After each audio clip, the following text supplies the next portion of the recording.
लेकिन जब उन्होंने अपनी इस डायरी को प्रकाशित किया पुस्तक के रूप में, तो इसका प्राकथन उन्होंने कांग्रेस नेता और यूपी के मुख्यमंत्री रहे श्रीमान संपूर्णानंद जी से ही लिखवाया। संपूर्णानंद जी ने अपनी टिप्पणी में एक बहुत ही प्रभावी लाइन लिखी है।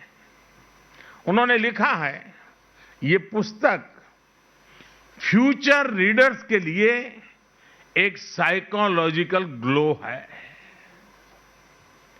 आज दुनिया देख रही है कि इस महापुरुष के विचारों का ये ग्लो कैसे पूरे भारत में अपनी चमक बिखेर रहा है।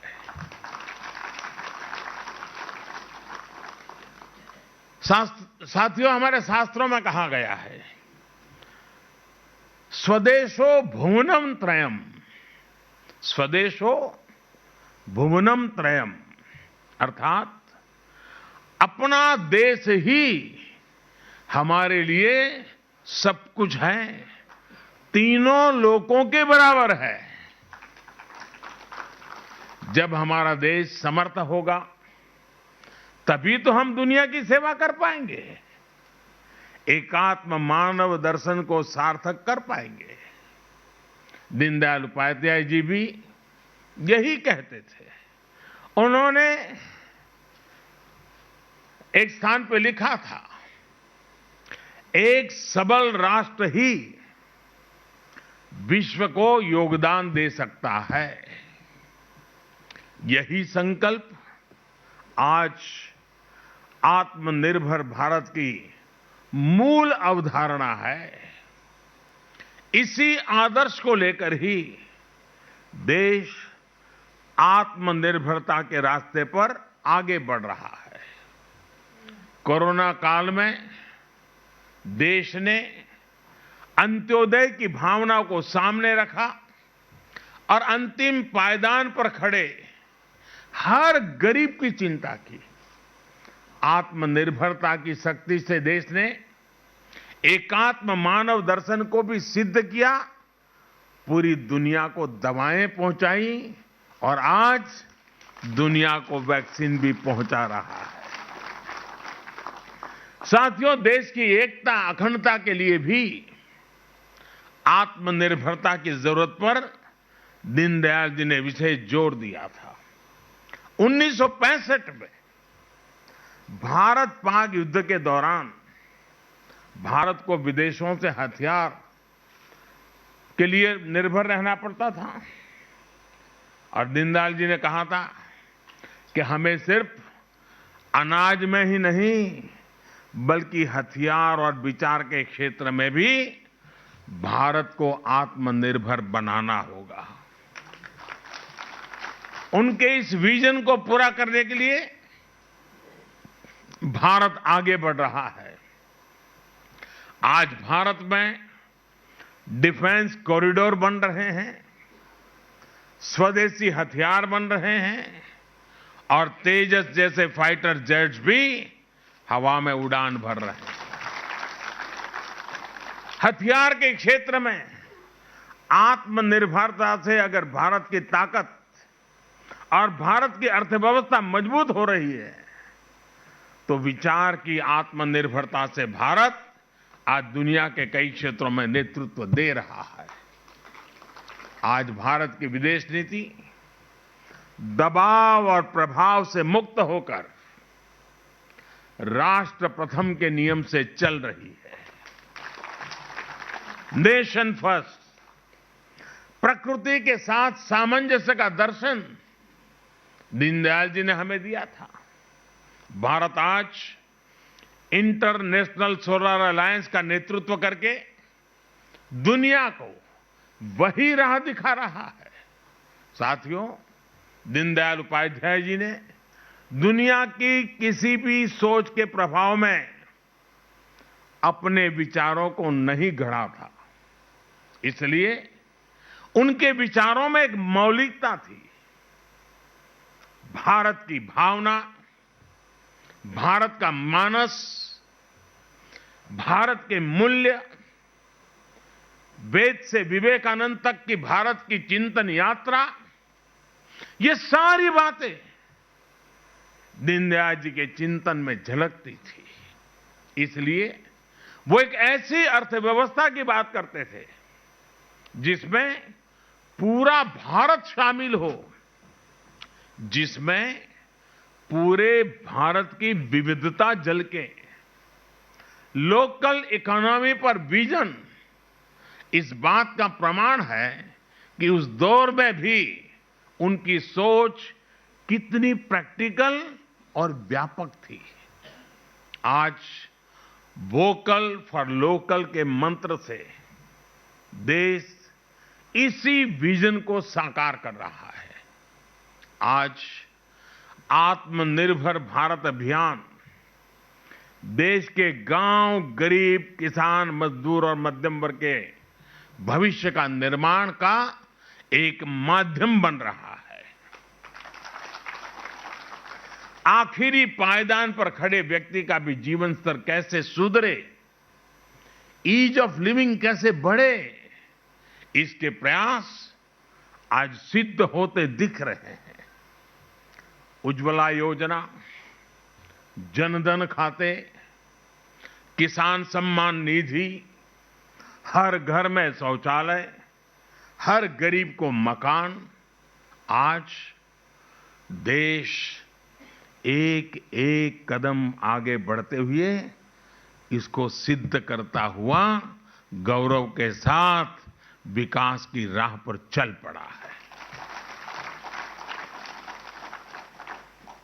इंफ्रास्ट्रक्चर की दिशा में हो रहा बड़ा बदलाव भी सामान्य मानवीय के जीवन को सरल बनाएगा, देश को एक नई भव्य और आधुनिक पहचान देगा। साथियों, आज जब देश में इतने सकारात्मक बदलाव हो रहे हैं, पूरी दुनिया में भारत का कद बढ़ रहा है, तो कौन भारतीय होगा, कौन इस मां का लाल होगा जिसको गौरव न होता हो, उसका सीना चौड़ा न होता हो, उसका माथा ऊंचा न होता हो। आज विश्व भर में फैला हुआ भारतीय समुदाय जिस गर्व के साथ जी रहा है, उसका कारण भारत में हो रही गतिविधि है। हमें गर्व होता है कि हम अपने महापुरुषों के सपनों को पूरा कर रहे हैं।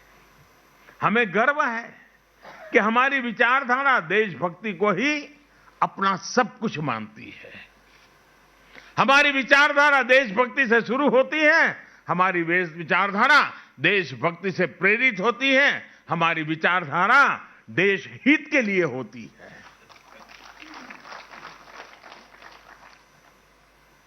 हम उसी विचारधारा में पले हैं जो विचारधारा राष्ट्र प्रथम, नेशन फर्स्ट की बात करती है। ये हमारी विचारधारा है कि हमें राजनीति का पाठ राष्ट्र नीति की भाषा में पढ़ाया जाता है। हमारी राजनीति में भी राष्ट्र नीति सर्वोपरि है। हमें राजनीति और राष्ट्र नीति में से एक स्वीकार करना होगा, तो हमें संस्कार मिले हैं राष्ट्र नीति को स्वीकार करना, राजनीति को नंबर 2 पे रखना। हमें गर्व है कि हमारी विचारधारा सबका साथ, सबका विकास, सबका विश्वास की बात करती है, उस मंत्र को जीती है। आप देखिए, हमारी पार्टी ने अपनी सरकारों में ऐसी कितनी ही उपलब्धियां हासिल की हैं जिन पर आपको गर्व होगा, आने वाली पीढ़ियों को गर्व होगा। जो निर्णय देश में बहुत कठिन माने जाते थे, राजनीतिक रूप से मुश्किल माने जाते थे, हमने वो निर्णय लिए और सबको साथ लेकर लिए। उदाहरण के तौर पर देश में नए जनजाति कार्य मंत्रालय का गठन, जनजाति समुदाय को हमारे आने के बाद थोड़ा था, पहले भी था, लेकिन उस मंत्रालय का अलग मंत्रालय का गठन भाजपा की ही सरकार में हुआ है। ये भाजपा का सरकार की ही देन है कि पिछड़ा आयोग भी उसको संवैधानिक दर्जा मिल सका, संवैधानिक स्टेटस हमारे यहां मिल सका। और ये भाजपा की ही सरकार है जिसने सामान्य वर्ग के गरीब लोगों को भी आरक्षण देने का काम किया है। और आप देखिए, देश में जब भी ऐसे कोई काम हुए हैं, तनाव पैदा हुआ है, संघर्ष हुआ है, समाज बढ़ गया है, उसी काम को हमने मेल-जोल प्यार के वातावरण में किया है, क्योंकि राष्ट्र नीति सर्वोपरि है, राजनीति एक व्यवस्था है। राज्यों का विभाजन देख लीजिए, राज्यों का विभाजन जैसा काम राजनीति में कितने रिस्क का काम समझा जाता था, इसके उदाहरण भी हैं। अगर कोई नया राज्य बना तो देश में कैसे हालत बन जाते थे, लेकिन जब भाजपा की सरकार ने 3 नए राज्य बनाए तो हर कोई हमारे तौर तरीकों में दीनदयाल जी के संस्कारों का प्रभाव स्पष्ट देख सकता। उत्तर प्रदेश से उत्तराखंड का निर्माण हुआ, झारखंड बिहार से बनाया गया और छत्तीसगढ़ को मध्य प्रदेश से अलग आकार दिया गया। लेकिन उस समय हर राज्य में उत्सव का माहौल था, न कोई शिकायत थी, न कोई गीला शिकवा था, आनंद ही आनंद था, दोनों तरफ आनंद था। हमारी सरकार ने लद्दाख, करगिल को अलग केंद्र शासित राज्य का दर्जा दिया है और वहां जी भी उत्सव का ही वातावरण है। इसी तरह जम्मू कश्मीर और वहां के लोगों की आकांक्षाओं को भी हम पूरी तरह साकार करने में पर जुटे हैं। उसी प्रकार से सेलवास और दमन दमन अलग थे, हमने उसको जोड़ दिया, दोनों तरफ आनंद है। अगर उनकी नई रचना की तो भी आनंद है और सम्मिलित किया तो भी आनंद है, क्योंकि हमारी प्रेरणा राष्ट्र नीति है। राजनीतिक स्वार्थ के लिए हम निर्णय नहीं करते हैं और इसका असर जन सामान्य के मन पर होता है। साथियों, हम राजनीति में सर्वसम्मति को महत्व देते हैं। हम सहमति के प्रयास को करते करते सर्वसम्मति तक जाना चाहते हैं। दीनदयाल जी कभी भी राजनीतिक अस्पृश्यता में विश्वास नहीं रखते थे। और आपको याद होगा, जब मैं 2014 में आया तो मुझे सदन में एक बार बोलने का मौका मिला, तब मैंने सदन में कहा था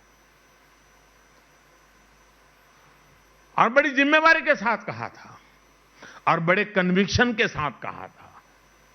जो इस कन्विक्शन को हम लोग जीते हैं, हमें संस्कार में मिले हैं।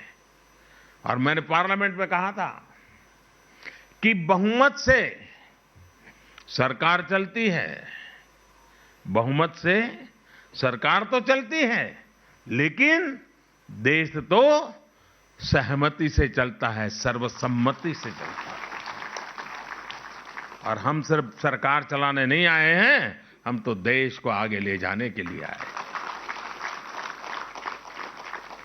हमारे राजनीतिक दल हो सकते हैं, हमारे विचार अलग अलग हो सकते हैं, हम चुनाव में पूरी शक्ति से एक दूसरे के खिलाफ लड़ते हैं, पर इसका मतलब ये नहीं कि हम अपने राजनीतिक विरोधी का सम्मान न करें।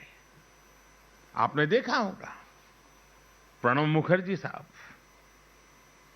हमें भारत रत्न देने में गर्व हुआ। वे कोई हमारी पार्टी के नहीं थे, हमारे आलोचक थे।